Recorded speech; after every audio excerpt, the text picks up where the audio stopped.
এই বড়লোক দা, আবার তুমি কি একেবারে জিম ছেড়ে দিলে নাকি? খুব ব্যাগ ট্যাগ নিয়ে যাচ্ছিলে দেখলাম কিছুদিন। আমি বড়লোকের ছেলে, কয়েকদিন জিমে গিয়েও ছিলাম, কিন্তু আমাকে কিনা হুকুম করে এটা তোলো, ওটা তোলো, ওখানে গিয়ে ঝোলো।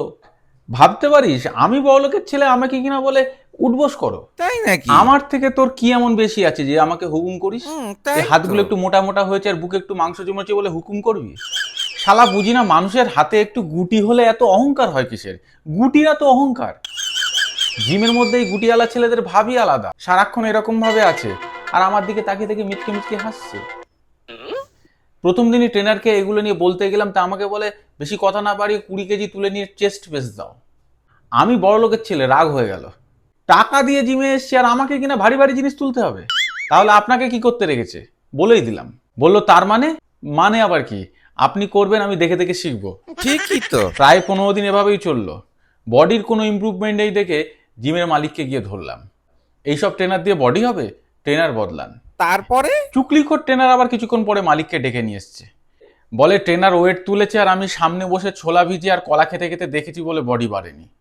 আমি বললাম তাহলে কি আমি ওয়েট তুলবো আর ও সামনে বসে বসে ছোলা সিদ্ধ আর কলা খাবে? যাই হোক, আমি আর কথা বললাম না। পরের দিন থেকে রুটিন পুরো চেঞ্জ করে দিলাম, বাহ। পরিশ্রম অনেক বাড়িয়ে দিলাম।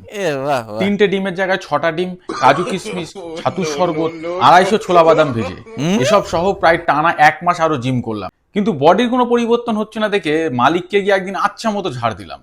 মালিক আমাকে অনেক রিকোয়েস্ট করলো, কিন্তু আমি জিম ছাড়ছি না দেখে ওরা 4জনা মিলে আমাকে চ্যাংদোলা করে ধরে রাস্তায় ছেড়ে দিয়ে গেল।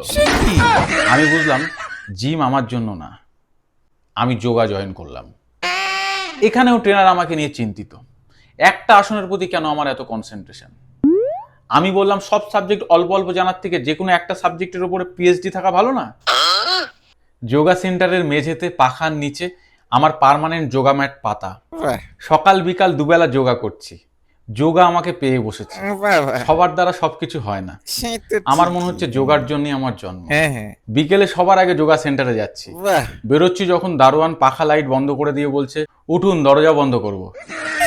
বলো কি? আমি সবাসন ভেঙে উঠে বাড়ি ফিরে আবার সবাসনে চলে যাচ্ছি। কি সাংঘাতিক একটা জিনিস খেয়াল করলাম, শরীর ফিট রাখতে যোগা কিন্তু খুব উপকারী।